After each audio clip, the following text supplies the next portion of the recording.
और हमारे देश में मैकॉले के द्वारा जो विषय तय किए गए उनमें से एक इतिहास विषय, जिसमें मैकॉले ने यह कहा कि भारतवासियों को सच्चा इतिहास उनका नहीं बताना है क्योंकि इनको गुलाम बना के रखना है, इसलिए इतिहास को विकृत करके भारत में पढ़ाया जाना चाहिए। तो भारत के इतिहास को पूरी तरह से उन्होंने विकृत कर दिया। सबसे बड़ी विकृति जो हमारे इतिहास में अंग्रेजों ने डाली, जो आज तक जहर बनकर हमारे खून में घूम रही है, वो विकृति ये है कि हम भारतवासी आर्य कहीं बाहर से आए। सारी दुनिया में शोध हो चुका है कि आर्य नाम की कोई जाति भारत को छोड़कर दुनिया में कहीं नहीं थी, तो बाहर से कहां से आ गए हम? फिर हमको कहा गया कि हम सेंट्रल एशिया से आए, मध्य एशिया से आए। मध्य एशिया में जो जातियां इस समय निवास करती हैं, उन सभी जातियों के डीएनए लिए गए। डीएनए आप समझते हैं, जिसका टेस्ट करके कोई भी बात की पक्की सूचना ली जाती है। तो दक्षिण एशिया में, मध्य एशिया में, पूर्व एशिया में, तीनों स्थानों पर रहने वाली जातियों के नागरिकों के रक्त इकट्ठे करके उनका डीएनए टेस्ट किया गया और भारतवासियों का डीएनए टेस्ट किया गया। तो पता चला कि भारतवासियों का डीएनए दक्षिण एशिया, मध्य एशिया, पूर्व एशिया के किसी भी जाति समूह से नहीं मिलता है। तो ये कैसे कहा जा सकता है कि भारतवासी मध्य एशिया से आए, आर्य मध्य एशिया से आए? इसका उल्टा तो मिलता है कि भारतवासी मध्य एशिया में गए, भारत से निकलकर दक्षिण एशिया में गए, पूर्व एशिया में गए, मध्य एशिया में गए और दुनिया भर में सभी स्थानों पर गए और भारतीय संस्कृति, भारतीय सभ्यता और भारतीय धर्म का उन्होंने पूरी ताकत से प्रचार प्रसार किया।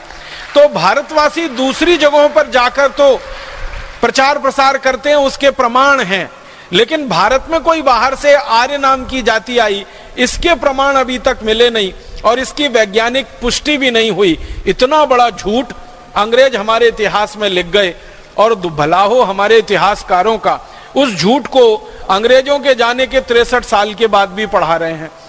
अभी थोड़े दिन पहले दुनिया के जेनेटिक विशेषज्ञ जो हैं, जो डीएनए, आरएनए आदि आदि की जांच करने वाले विशेषज्ञ हैं, इनकी एक बड़ी भारी परिषद हुई थी, कॉन्फ्रेंस हुई थी। और वो कॉन्फ्रेंस का जो रिसर्च का बिल्कुल अंतिम निर्णय है, वो ये कहता है कि आर्य भारत में कहीं बाहर से नहीं आए थे, आर्य सब भारतवासी ही थे, जरूरत और समय आने पर वो भारत से बाहर गए थे। अब आर्य हमारे यहाँ कहा जाता है श्रेष्ठ व्यक्ति को, जो भी श्रेष्ठ है वो आर्य है। कोई ऐसा जाति समूह हमारे यहाँ आर्य नहीं है। हमारे यहाँ तो जो भी जातियों में श्रेष्ठ व्यक्ति हैं वो सब आर्य माने जाते हैं। वो कोई भी जाति के हो सकते हैं, ब्राह्मण हो सकते हैं, क्षत्रिय हो सकते हैं, शूद्र हो सकते हैं, वैश्य हो सकते हैं। किसी भी वर्ण का कोई भी व्यक्ति अगर वो श्रेष्ठ आचरण करता है, हमारे यहाँ उसको आर्य कहा जाता है। आर्य कोई जाति समूह नहीं है, वो सभी जाति समूहों में श्रेष्ठ लोगों का प्रतिनिधित्व करने वाला व्यक्ति है। ऊंचा चरित्र जिसका है, आचरण जिसका दूसरों के लिए उदाहरण के योग्य है, जिसका किया हुआ, जिसका बोला हुआ, जिसका कहा हुआ दूसरों के लिए अनुकरणीय है, वो सभी आर्य हैं। हमारे देश में परम श्रद्धेय और परम पूजनीय स्वामी दयानंद जैसे लोग, महात्मा गांधी जैसे लोग, भगत सिंह, चंद्रशेखर, ऊधम सिंह, अशफाक उल्लाह, तात्या टोपे, झांसी की रानी लक्ष्मीबाई, कित्तूर चन्नम्मा, ये जितने भी नाम आप लेंगे ये सभी आर्य हैं, ये सभी श्रेष्ठ हैं, क्योंकि इन्होंने अपने चरित्र से दूसरों के लिए उदाहरण प्रस्तुत किए हैं। इसलिए आर्य कोई हमारे यहाँ जाति नहीं है। राजा जो उच्च चरित्र का है उसको आर्य नरेश बोला गया, नागरिक जो हमारे यहाँ उच्च चरित्र के हैं उनको आर्य नागरिक बोला गया। भगवान श्री राम को हम आर्य कहे, आर्य नरेश कहा जाता था उनको। श्री कृष्ण को आर्य पुत्र कहा गया, अर्जुन को कई बार आर्य पुत्र का संबोधन दिया गया, युधिष्ठिर, नकुल, सहदेव को कई बार आर्य पुत्र का संबोधन दिया गया, या द्रौपदी को आर्य पुत्री का संबोधन कई जगह है हमारे शास्त्रों में। तो हमारे यहाँ तो आर्य कोई जाति समूह है ही नहीं, ये तो सभी जातियों में श्रेष्ठ आचरण धारण करने वाले लोग, धर्म को धारण करने वाले लोग आर्य कहलाए हैं। तो अंग्रेजों ने ये गलत हमारे इतिहास में गुजार दिया और इससे बड़ा एक विक्षेप हमारे इतिहास में डाला गया कि हम भारतवासी हजारों साल से गाय का मांस खाते रहे हैं। अब हजारों साल से कोई देश गाय का मांस खाता रहा हो, उस देश में गो हत्या को बंद कराने के लिए कोई अपना बलिदान कैसे दे सकता है? फिर एक मिनट के लिए आप ये सोचो कि अगर भारतीय समाज गाय का मांस खाने वाला समाज है, तो फिर भारतीय समाज में गोरक्षा का आंदोलन क्यों होना चाहिए? गाय बचाने के लिए आंदोलन क्यों होना चाहिए?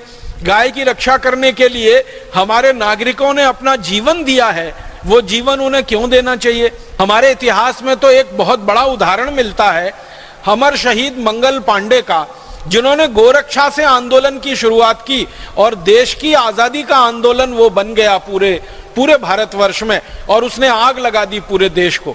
आप जानते हैं अमर शहीद मंगल पांडे को फांसी हुई थी, तो सवाल तो गाय की रक्षा का था। जब मंगल पांडे अंग्रेजी सेना में नौकरी करने के लिए भर्ती हुए, बैरकपुर की छावनी में जो कोलकाता के नजदीक है, उनको किसी ने बता दिया कि आप जो कारतूस मुंह से खोलते हो इसमें गाय की चर्बी लगी होती है, और अगर आप कारतूस मुंह से खोलते हो उसमें गाय की चर्बी लगी होती है, तो आप तो गोरक्षा की बात करते हो, फिर ये कैसे होता है? तो मंगल पांडे को तो विश्वास नहीं हुआ। उन्होंने एक अंग्रेज अधिकारी को पूछा जिसका नाम था मेजर जनरल ह्यूसन को मंगल पांडे ने पूछा कि क्या यह बात सच है कि हमको जो कारतूस दिए जाते हैं उस पे गाय की चर्बी लगी रहती है? मेजर जनरल ह्यूसन ने ना हाँ कहा ना कहा। मंगल पांडे ने फिर पूछा, फिर उत्तर नहीं मिला, तो उनको गुस्सा आ गया और उनके हाथ में जो बंदूक थी, राइफल थी, उसको उन्होंने चला दिया और ह्यूसन को मार डाला। ह्यूसन की हत्या हो गई। और यह काम मंगल पांडे ने बहुत सोच समझ के किया था, पूरे होशो हवास में किया था और विवेक के साथ किया था। और यह घटना घटित हुई, आप जानते हैं, 29 अप्रैल 1857 को मंगल पांडे को गिरफ्तार करके फिर उनके ऊपर मुकदमा चला। उस पूरे मुकदमे की सुनवाई के दौरान मंगल पांडे ने जो सबसे बड़ी बहस की, उन्होंने अपना वकील नहीं किया था, खुद अपनी बहस की, और उस बहस में वो बार बार ये कहते रहे कि मेरे भारत की जमीन पर अंग्रेज आए, हमारे देश पर उन्होंने कब्जा किया, हमारी गौ माता की हत्या की, हमको गुलाम बनाया, हमारी लूटपाट की, हम ये बर्दाश्त नहीं कर सकते। गाय हमारी मां है और हमारी मां का कोई अंग्रेज कत्ल करे, ये तो मैं बर्दाश्त नहीं कर सकता, इसलिए अंग्रेजों को तो मैं नहीं छोड़ सकता। अगर मुझे आपने जिंदा रखा तो और 2, 4, 5 अंग्रेज अधिकारियों को मैं ऐसे ही मारूंगा जैसे मैंने मेजर ह्यूसन को मारा। इस पर पूरे देश में क्रांति की और बगावत की शुरुआत हुई थी। तो आप जरा कल्पना करो कि जिस देश के नागरिक गाय की रक्षा करने के लिए बलिदान होने को तैयार हैं, गाय कटने से बंद हो, गाय बचे, उसके लिए वो अपना आत्मोत्सर्ग करने को तैयार हैं, उस देश के लोग गाय का मांस कैसे खा सकते हैं? हमारे वेदों में कोई प्रमाण इसका नहीं मिलता। हमारे यहां तो उल्टे प्रमाण मिलते हैं कि गाय को अगर कोई मारता है तो उसको मार दिया जाए, गाय को कोई काटता है तो उसके हाथ काट दिए जाएं, गाय को कोई काटता है तो उसके पांव काटे जाएं। हमारे वेदों में, शास्त्रों में इस तरह के उदाहरण मिलते हैं। तो जिन वेदों में, उपनिषदों में, अन्य शास्त्रों में गाय को कत्ल करने वाले को फांसी दी जाए, ऐसे उदाहरण मिलते हो, वहां कैसे संभव है कि गाय की हत्या करने वाले लोग हों या गाय का मांस खाने वाले लोग हों? अंग्रेजों ने यह सारा विक्षेप हमारे शास्त्रों में भरवाया। आपको सुनकर हैरानी होगी कि भारत में एक मूल प्रति है मनुस्मृति की, जो हजारों वर्षों से आई है, और एक मनुस्मृति अंग्रेजों ने लिखवाई है। आपको मालूम है, हमारे देश में मनुस्मृति की एक प्रति अंग्रेजों ने लिखवाई है, और अंग्रेजों ने इसको लिखवाने में मैक्स मूलर की मदद ली थी। मैक्स मूलर एक जर्मन विद्वान था जिसको संस्कृत बहुत अच्छे से आती थी। उसको कहा गया कि तुम भारत के शास्त्रों को पढ़ो और पढ़कर उनको बताओ कि उनमें क्या है, फिर जरूरत पड़ने पर उसमें रद्दो बदल करेंगे। तो मैक्स मूलर ने मनुस्मृति का अनुवाद किया, जर्मन में किया, फिर अंग्रेजी में अनुवाद हुआ। फिर अंग्रेजों को समझ में आया कि मनुस्मृति तो न्याय व्यवस्था की सबसे बड़ी पुस्तक है और भारत की न्याय व्यवस्था का आधार है, तो उन्होंने मनुस्मृति में ऐसे विक्षेप डलवा दिए ताकि भारतवासियों को भरमाया जा सके और उनको गलत रास्ते पे चलाया जा सके। उनके मन में मनुस्मृति के प्रति वितृष्णा पैदा हो, उनके मन में मनुस्मृति के प्रति बहुत ज्यादा नीचाई की भावना पैदा हो, इस तरह के विक्षेप डाले गए मनुस्मृति में। इसी तरह के विक्षेप डाले गए हमारे अन्य बहुत सारे ग्रंथों में, और अंग्रेजों की इसकी बहुत बड़ी टीम थी और बड़े भारी लोग इस काम में लगे हुए थे। कोई साधारण अंग्रेजों ने यह काम नहीं किया है। मैं नाम ले लूं अगर, तो एक अंग्रेज का नाम सबसे ज्यादा ले सकता हूं।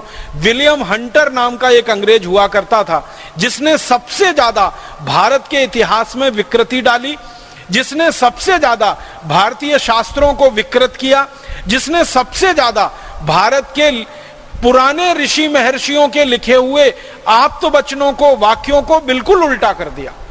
और ये कैसे कर पाया? वो विलियम हंटर की एक विशेषता थी, वो ये कि अंग्रेजी बहुत अच्छी जानता था, उसके साथ साथ उसको संस्कृत भी बहुत अच्छी आती थी। तो चूंकि संस्कृत अच्छी आती थी और अंग्रेजी भी अच्छी आती थी, तो भारतीय मूल ग्रंथ संस्कृत में है तो वो पढ़कर समझ लेता था। फिर अंग्रेजी में कहां कहां विकृति करके उसको फिर से बनाना है, आसानी से वो कर लेता था। विलियम हंटर की पूरी टीम थी, जिसको कहा गया अंग्रेजों के द्वारा William Hunter commission. William Hunter commission की रिपोर्ट के बारे में मैं बात करूं, घंटों घंटों उसी में निकल जाएगा। हजारों पन्नों में उन्होंने रिपोर्ट बना के ये बताया है कि हमने भारत के किस किस विषय में, किस किस शास्त्र में क्या क्या परिवर्तन कर दिए हैं। यह अंग्रेजी संसद को उन्होंने भेंट किया था और वहां पर उसको प्रस्तुति करके उस पर बहस हुई थी। तो अंग्रेजों ने अपने देश में ऐसे बहुत सारे विद्वानों को तैयार करके भारत के शास्त्रों में विक्षेपण कराया। बहुत कुछ ऐसी चीजें भर दी उनमें जो विश्वास करने लायक नहीं है और तर्क पर कहीं ठहरती नहीं है और सूचना के आधार पर पूरी तरह से गलत है। सांस्कृतिक रूप से भारत नीचा देश है, गुलामों का देश है, हमेशा विदेशियों के हमलों का शिकार रहा देश है। अंग्रेजों ने एक पूरी दुनिया में एक झूठ प्रचारित किया, वो ये कि हजारों साल से भारत में विदेशी आते रहे हैं और भारत पर कब्जा करते रहे हैं, तो हम भी विदेशी हैं, हमने भी आकर भारत पर कब्जा कर लिया है। जब हजारों साल से भारत विदेशियों का गुलाम हो सकता है तो हमारा भी गुलाम हो गया, इसमें कौन सी खास बात है? अंग्रेजों ने इतना बड़ा झूठ ये प्रचारित किया पूरी दुनिया में। हजारों साल से तो ये था ही नहीं। अंग्रेजों के आने से अगर ठीक ठीक पहले की जानकारी लें तो मात्र 1000 वर्ष पहले पहला विदेशी आया, मोहम्मद बिन कासिम, जिसने भारत पर हमला किया और कुछ लूट पाट के चला गया। दूसरा आया महमूद गजनवी, जिसने सोमनाथ का मंदिर लूटा और भारत से चला गया। फिर तैमूर लंग आया, नादिर शाह आया, अहमद शाह अब्दाली आया, लूट पाट करके चला गया। कुछ ही लोग थे जो भारत में आए जिन्होंने लूटपाट के साथ साथ इस देश में राज किया, वो मुगल थे। जैसे बाबर आया, बाबर ने लूटपाट ही नहीं की, भारत के एक इलाके पर थोड़े दिन राज भी किया। फिर बाबर के पुत्रों ने किया, फिर उनके पुत्रों ने किया। ये एक समय है 300 वर्ष का। इसको हम एक खास नजरिए से देखें तो अंग्रेजों का ये झूठ बिल्कुल समझ में आता है कि हजारों साल से भारत विदेशियों का गुलाम रहा, कभी भी नहीं रहा। इसके उल्टे अंग्रेज हजारों साल विदेशियों के गुलाम रहे, इसके प्रमाण तो पूरी दुनिया के सामने है। अंग्रेज सबसे ज्यादा समय रोमन लोगों के गुलाम रहे, रोमन साम्राज्य के गुलाम रहे, फ्रांसीसियों के गुलाम रहे और मजबूत यूरोप के देशों ने अंग्रेजों को समय समय पर लूटा, हमला किया। तो अपने बारे में सच को छुपा लेना और भारत के झूठ को सारी दुनिया में हवा देना, ये अंग्रेजों की नीति थी। और बार बार वो कहते थे भारतीय संस्कृति तो वैज्ञानिक नहीं है, ये तो पाखंड पर आधारित है, ये तो अविश्वास पर आधारित है, इसमें कोई वैज्ञानिकता नहीं है। ये सारे दुनिया में वो कहते रहे। भारत में एक उदाहरण से मैं आपको समझाऊं, अंग्रेजों ने एक हमारे देश में झूठ और दुनिया में प्रसारित किया कि भारतवासी सभ्य नहीं है। तो अंग्रेजों से पूछा गया, भाई क्यों सभ्य नहीं है? तो कहते थे कुछ भारतवासी ऐसे हैं जो कपड़े नहीं पहनते। अब हमारे भारत में एक समाज है जिसको हम जैन समाज कहते हैं। जैन समाज में एक दिगंबर पंथ के लोग हैं, वो वस्त्र नहीं पहनते। वो ये मानते हैं कि ये वस्त्र भी जो हैं इनको भी छोड़ देना चाहिए। उनकी अपरिग्रह की भावना इतनी तीव्र होती है कि वो वस्त्रों को भी धारण करने में परिग्रह मानते हैं। तो जैन समाज के दिगंबर पंथ के लोगों ने वस्त्र छोड़ रखे हैं, तो उनके साधु सन्यासी बिना वस्त्र के रहते हैं। अब किसी अंग्रेज ने उनको देख लिया तो लिख दिया कि भारतवासियों को तो वस्त्र पहनना नहीं आता, इनको तो सभ्यता नहीं आती। अब हमारी दृष्टि से हम देखें उनको तो वो अपरिग्रह की चरम स्थिति में पहुंचे हुए सिद्ध पुरुष हैं, त्याग की पराकाष्ठा पर बैठे हुए व्यक्ति हैं, क्योंकि उनको कपड़े भी नहीं चाहिए और अंग्रेजों की दृष्टि से देखें तो असभ्य लोग हैं, क्योंकि कपड़े नहीं पहनते। इन अंग्रेजों को यह बात मालूम थी कि जब अंग्रेज जंगली और बर्बर थे सारी दुनिया में, तो सबसे ज्यादा कपड़ा भारत का ही बिकता था और भारत का ही बनता था। और खुद अंग्रेज हजारों साल तक भारत का कपड़ा पहनकर अपनी नग्नता को ढकते रहे, छिपाते रहे। अंग्रेजों से पहले के रोमन साम्राज्य की बात बताऊं तो 3000 साल रोमन साम्राज्य के सभी राजाओं ने, सभी रानियों ने और रोमन साम्राज्य के साधारण नागरिकों ने भारत के बने हुए कपड़े पहनकर अपने नंगेपन को ढका है और अपने नंगेपन को छुपाया है। वो तो कपड़ा बनाना नहीं जानते थे, पहनना तो बहुत दूर की बात है। जब यूरोप में कोई कपड़ा बनाना नहीं जानता था, सारी दुनिया में भारत का कपड़ा बिकता था और 3000 साल भारत ने कपड़े का निर्यात करके सोना कमाया है। भारत का कपड़ा बिकता था तौल के हिसाब से। तराजू के एक पलड़े में कपड़ा रखा जाता था, दूसरे पलड़े में सोना रखा जाता था। भारत का कपड़ा अगर 1 किलो का थान है ना, तो बराबर 1 किलो सोना मिलता था उसके बदले में। तो हमने कपड़ा बेचकर सोना कमाया है, इसलिए सारी दुनिया का सोना भारत में आया और इसलिए भारत सोने की चिड़िया बन गया। यह सत्य अंग्रेज जानते थे, लेकिन जानबूझ के उन्होंने इतिहास में यह डाल दिया कि भारतवासी तो असभ्य हैं। बहुत सारे ऐसे उदाहरण हैं। तो हमारी संस्कृति को नीचा दिखाना, हमारी सभ्यता को नीचा बताना, हमारे इतिहास को विकृत कर देना, शिक्षा व्यवस्था को हमारा पूरा तहस नहस कर देना, हमारी भाषा को तहस नहस कर देना, इन सब के पीछे अंग्रेजों का मूल उद्देश्य अगर था तो एक कि भारत को गुलाम बनाकर रखना है ताकि इस देश को लूटा जा सके। हम अगर किसी के गुलाम होते हैं तभी हम लूट सकते हैं। अगर हम स्वतंत्र और आजाद हैं, हमें कोई नहीं लूट सकता। आप अपने घर के बारे में यह समझने की कोशिश करिए कि अगर आपका घर स्वतंत्र है, आजाद है, स्वाधीन है, तो आपके घर पर कोई हमला नहीं कर सकता, आपके घर को कोई नहीं लूट सकता। लेकिन अगर आपका घर किसी का पराधीन हो जाए, किसी का गुलाम हो जाए, तो जो आपको गुलाम बनाएगा, जो पराधीन बनाएगा, वो कभी भी आपके घर को लूट लेगा और आप कुछ नहीं कर पाएंगे। तो अंग्रेजों ने यही किया, भारत को पराधीन बनाना, गुलाम बनाना, ताकि भारत को लूटा जा सके और लूटने के लिए भारत के मन को तैयार किया जा सके। और मानसिक रूप से भारतीय लोगों की तैयारी हो तो शारीरिक तैयारी तो हो ही जाती है। कहा यह जाता है, गोस्वामी तुलसीदास जी ने एक बड़ी ऊंची बात कही है, मन के हारे हार है, मन के जीते जीत। अगर मन से कोई व्यक्ति हारता है तो आसानी से गुलाम बनता है, और मन से नहीं हारता तो शरीर से आप उसको कितनी भी प्रताड़ना दो, वो गुलाम तो नहीं बनेगा, मर जाएगा, खप जाएगा, लेकिन गुलाम नहीं बनेगा किसी का। अंग्रेजों को यह मालूम था कि भारतवासी गुलाम नहीं बनेंगे आसानी से, क्योंकि मैकॉले अंग्रेजों की संसद में 2 फरवरी 1835 को यही भाषण दे रहा है।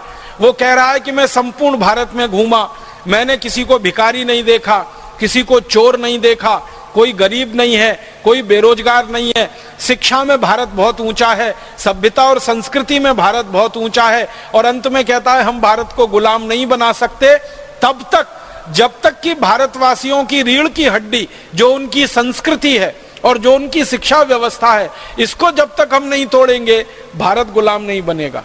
तो संस्कृति को तोड़ना, शिक्षा को तोड़ना, सभ्यता को तोड़ना, ये सब जुड़ा हुआ है मन के तोड़ने से। तो हमारा मन गुलाम बने, हमारा मन टूटे, इसके लिए अंग्रेजों ने ये सारे प्रयास किए और उन प्रयासों में वो कामयाब हुए और भारत को 250 साल गुलाम बना के रख लिया। अब जैसे ही आजादी आई 15 अगस्त 1947 को, तो हमें वो करना चाहिए था जो मैकॉले के किए का बिल्कुल उल्टा था। मैकॉले ने भारतीय शिक्षा व्यवस्था का नाश किया। 7,32,000 गुरुकुल जो इस देश में चला करते थे, संस्कृत भाषा के आधार पर शिक्षण दिया करते थे। 97% हमारे देश में साक्षरता हुआ करती थी उन गुरुकुलों की मदद से। इंजीनियरिंग पढ़ाई जाती थी, मेडिकल पढ़ाया जाता था, मैनेजमेंट पढ़ाया जाता था, धातु शास्त्र पढ़ाया जाता था, चिकित्सा शास्त्र होता था, सर्जरी पढ़ाई जाती थी। ऐसे 18 उच्च शिक्षा के विषय हुआ करते थे। इन सब विषयों में पारंगत देश भारत को मैकॉले के एक कानून ने खत्म कर दिया जिसका नाम था इंडियन एजुकेशन एक्ट। उस कानून के आधार पर संस्कृत को उन्होंने प्रतिबंध लगा दिया और संस्कृत के आधार पर पढ़ाने वाले गुरुकुलों को प्रतिबंध लगा दिया। गुरुकुलों के आचार्यों को जिंदा जला दिया, उनके घरों में उनके घरों के साथ जला दिया, हाथ पैर उनके काटे, उंगलियां काटी, भयंकर अत्याचार करके गुरुकुल बंद किए गए। आजादी के बाद क्या होना चाहिए था? जो कुछ मैकॉले ने किया उसका उल्टा करना चाहिए था भारत सरकार को।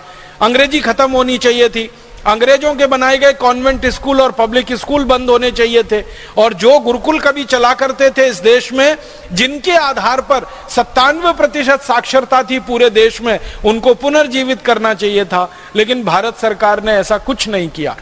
ना अंग्रेजी को खत्म किया, ना कॉन्वेंट स्कूल बंद किए, ना पब्लिक स्कूल बंद किए, ना वो झूठा इतिहास सरकार ने बदला। मुझे तो बहुत दुख होता है ये कहते हुए कि भारत के इतिहास की पुस्तकों में महाराजा रणजीत सिंह को डाकू कहा गया, भारत के इतिहास की पुस्तकों में अमर शहीद भगत सिंह को आतंकवादी कहा गया, भारत की इतिहास की पुस्तकों में अमर शहीद चंद्रशेखर आजाद को आतंकवादी कहा गया, भारत की पुस्तक में अमर शहीद अशफाक उल्लाह बटुकेश्वर दत्त को आतंकवादी कहा गया, पंडित राम प्रसाद बिस्मिल को आतंकवादी बताया गया।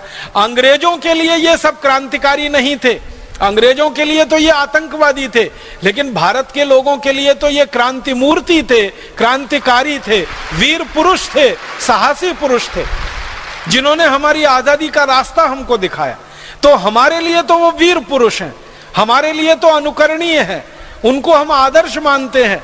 लेकिन आजादी के बाद की किताबों में अभी भी उनके लिए आतंकवादी शब्द आता है। बहुत दुख होता है। और उससे भी बड़ा दुख होता है कि भारत की सत्ता व्यवस्था में शीर्ष स्थानों पर बैठने वाले मुख्यमंत्री और मुख्यमंत्री स्तर के नेता अमर शहीद चंद्रशेखर आजाद को अभी भी आतंकवादी कहते हैं, और कहते ही नहीं है, मानते भी हैं। और मुझे उससे बड़ा अफसोस है कि जो अमर शहीद चंद्रशेखर आजाद को आतंकवादी कहे, वो किसी देश का, किसी प्रदेश का मुख्यमंत्री बनकर रहे। इससे बड़ी विडंबना इस देश में कुछ नहीं हो सकती।